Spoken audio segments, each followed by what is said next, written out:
तुझी सीन खे सीने में समाया, नून तुझे नैणन खे वसाया, ढाल सां धरतीअ मजा धारियन खे धिकारिया, देस ते दरवेश जय सुख साह समाया।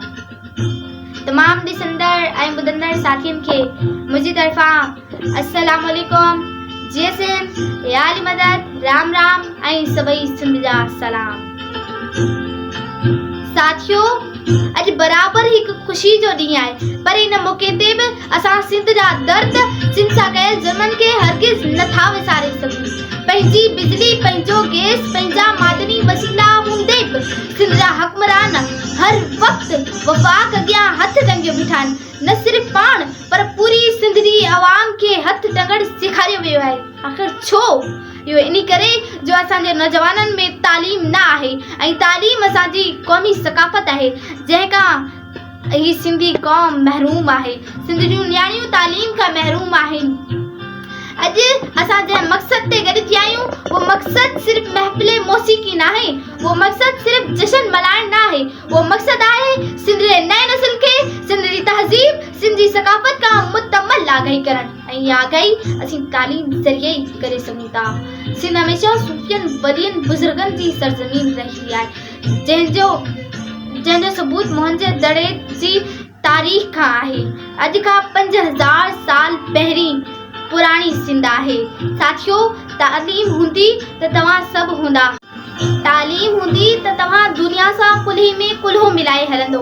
तालीम खां बिना तव्हां दुनिया में न रही सघंदो।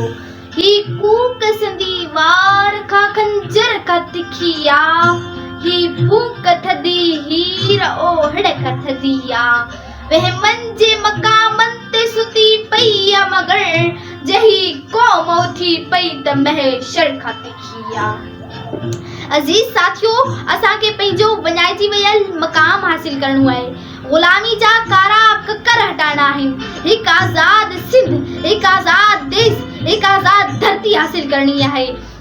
सिंध जी धरती में रूहानियत जो रंग आहे। सिंध जी धरती में मोहब्बतनि जी उमंग आहे। उहा ई सिंध जेका असांजी आन आहे, असांजी जान आहे, असांजी शान आहे, असांजी मान आहे, असांजी पहचान आहे ऐं असांजो ईमान आहे। कीअं कारूं झर काछे मथां हथ खणूं, कीअं कीझर कराचीअ मथां हथ खणूं, कीअं नूरी तमाचीअ मथां हथ खणूं ऐं वॾेरनि जियां सिंध विकिणी छॾियूं, शल उन्ही खां अॻु काश विढ़ंदे मरूं। अज़ीज़ साथियो, हाणे असांखे पंहिंजूं अखियूं खोलणियूं पवंदियूं, न त धरती असां खां खसिजी वेंदी, असां अक़लियत में तब्दील थी वेंदासूं। साथियो, तव्हां सभिनि खे ख़बर आहे केतिरनि अफ़गानियुनि सिंधी मरिया आहिनि, सभिनी खे ख़बर आहे, पर अखियूं बंदि कयो वेठा आहियूं। मता ही अफ़गानी भगोड़ा सम्झनि त असां सिंधी महिमान नवाज़ आहियूं, प्यार मोहब्बतनि वारा आहियूं, चुप करे वेठा हूंदासीं। असां सिंधी महिमान नवाज़ आहियूं, चुप करे वेठा हूंदासीं त उन्हनि खे ॿुधायो असां पंहिंजनि लाइ महिमान नवाज़ आहियूं, पंहिंजनि लाइ प्यार मोहब्बतनि वारा आहियूं, पंहिंजनि लाइ रहम दिल आहियूं, पर दुश्मन खे दुश्मन वारी निगाह सां ॾिसणो पवंदो।